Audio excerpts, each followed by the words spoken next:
Baru-baru ini, dunia dibuat gempar dengan munculnya berita duka dari Zambia. Kabar itu diberitakan oleh Presiden Hichilema yang baru saja terpilih. Dia mengalahkan saingannya Edgar Lungu dalam pemilihan presiden bulan lalu.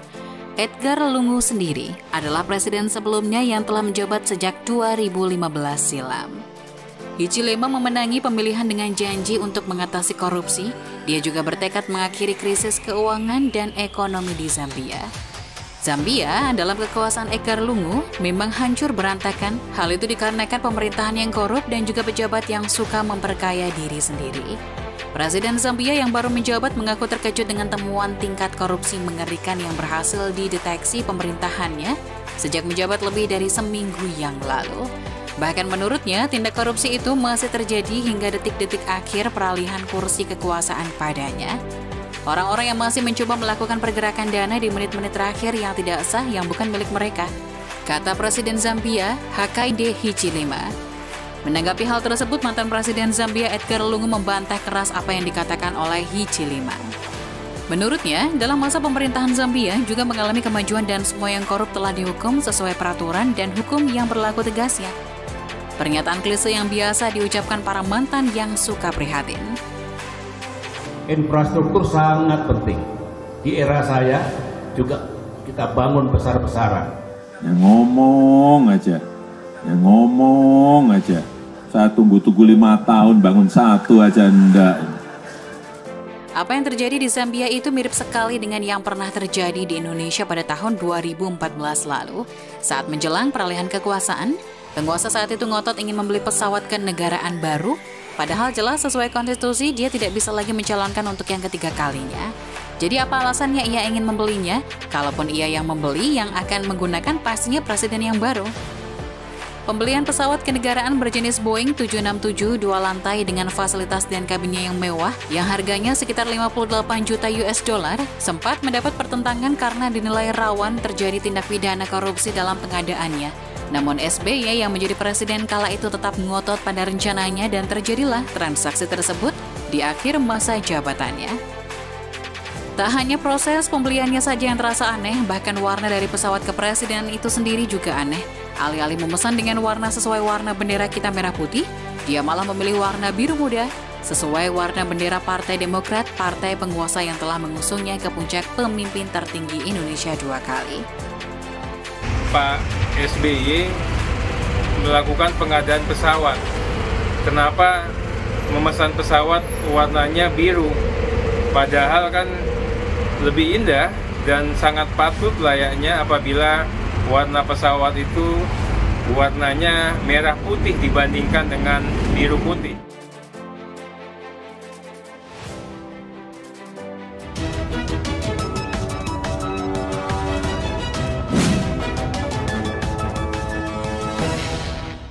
Mengenaskan sekali nasib presiden baru itu, menjadi presiden, mewarisi segala carut-marut negara yang berantakan akibat ulah penguasa sebelumnya. Melihat apa yang terjadi di Zambia ini, kami jadi ingat dengan presiden kita saat ini Bapak Joko Widodo atau yang akrab disapa Jokowi. Apa yang dialami oleh presiden Zambia ini menurut kami mirip dengan apa yang dialami oleh Jokowi. Mereka sama-sama mewarisi negara dengan kondisi yang mengenaskan akibat ulah penguasa sebelumnya. Sama-sama ada pergerakan uang negara di tahun transisi dan juga sama-sama berhasil memenangi pemilu dengan kepercayaan rakyat yang telah muak dengan segala pencitraan pemimpin sebelumnya yang selalu menggambarkan negara baik-baik saja, padahal sebenarnya keropos karena terus-menerus digerogoti dari dalam. Namun yang membuat sedikit perbedaan adalah Jokowi ini enggan berbicara panjang lebar. Ia lebih memilih untuk kerja nyata membangun kembali Indonesia yang keropos pada saat itu. Banyak proyek mangkrak yang diwariskan pada Jokowi bukanlah satu-satunya beban yang harus dipikul beliau. Kita semua pastinya tahu, gerombolan radikalis dan pemecah umat tumbuh subur di era SBY. Terkait dengan tarikan ideologi, bahwa selama kepemimpinan SBY 10 tahun atau 2 periode, itu yang namanya Hizbut Tahrir Indonesia atau HTI, dan Front Pembela Islam itu berkembang pesat. Bahkan kita mendapat kesan sepertinya kedua ormas ini mendapat tempat dan panggung. Itu juga menjadi beban berat yang harus diselesaikan Jokowi guna memelihara persatuan dan kesatuan Indonesia tercinta ini. Kalau ada lembaga-lembaga yang tidak bermanfaat dan bermasalah, sekali lagi, kalau ada lembaga-lembaga yang tidak bermanfaat dan bermasalah, saya pastikan saya bubarkan. Tak hanya sampai di situ, korupnya partai penguasa saat itu juga menggarong duit rakyat yang jumlahnya tak sedikit, membuat perekonomian Indonesia jadi terganggu. Jokowi menjadi presiden dengan PR yang sangat banyak. Langkah awal beliau ini dengan menggalakkan revolusi mental pada pejabat-pejabat dalam pemerintahannya guna menghilangkan kebiasaan buruk mental korup para pejabat yang telah terbiasa ngemplang duit negara yang telah 10 tahun terbangun. Jokowi berusaha keras menuntaskan ratusan proyek mangkrak yang diwarisinya.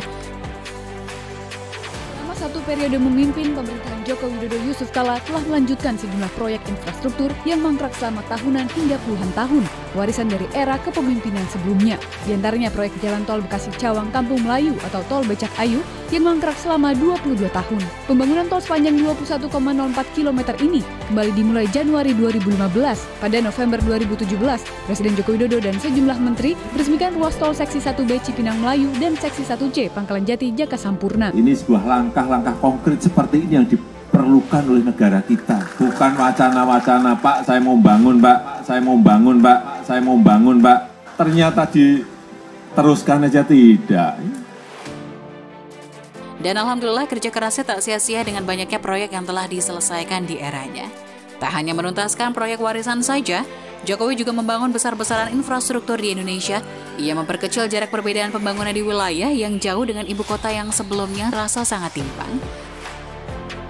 Saya berkomitmen untuk melanjutkan dan menuntaskan panggilan dan tanggung jawab saya kepada rakyat Indonesia. Saya optimis Indonesia maju.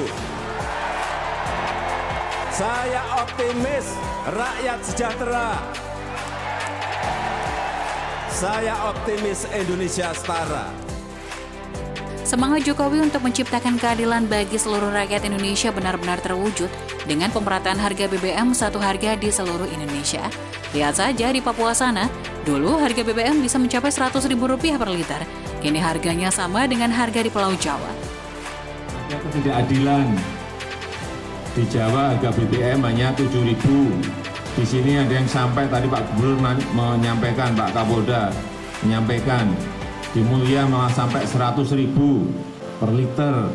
Saya nggak bisa seperti itu. Kalau di sana, di barat, di tengah, ya di sini juga harusnya sama harganya. Sehingga saya perintahkan ke Bu Menteri, carikan jalan keluar. Yang paling penting, saya minta harganya kurang lebih sama dengan yang ada di Jawa. Sungguh hadiah terindah untuk para warga Papua dari seorang presiden yang benar-benar merakyat itu. Dalam perjuangannya tentu saja tak semulus seperti yang direncanakan. Jokowi kerap sekali mendapat cacian, hinaan hingga fitnah-fitnah keji yang menyerangnya.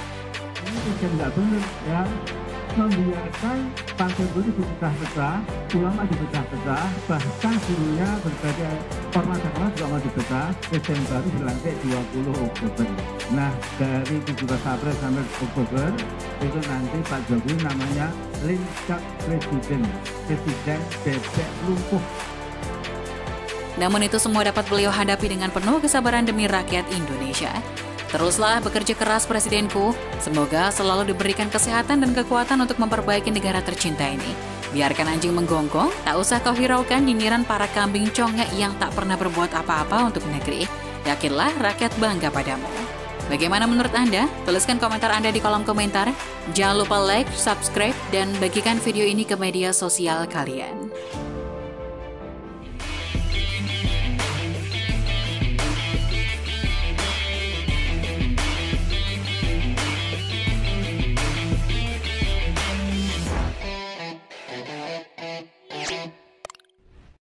Jangan lupa untuk subscribe dan nyalakan lonceng notifikasinya.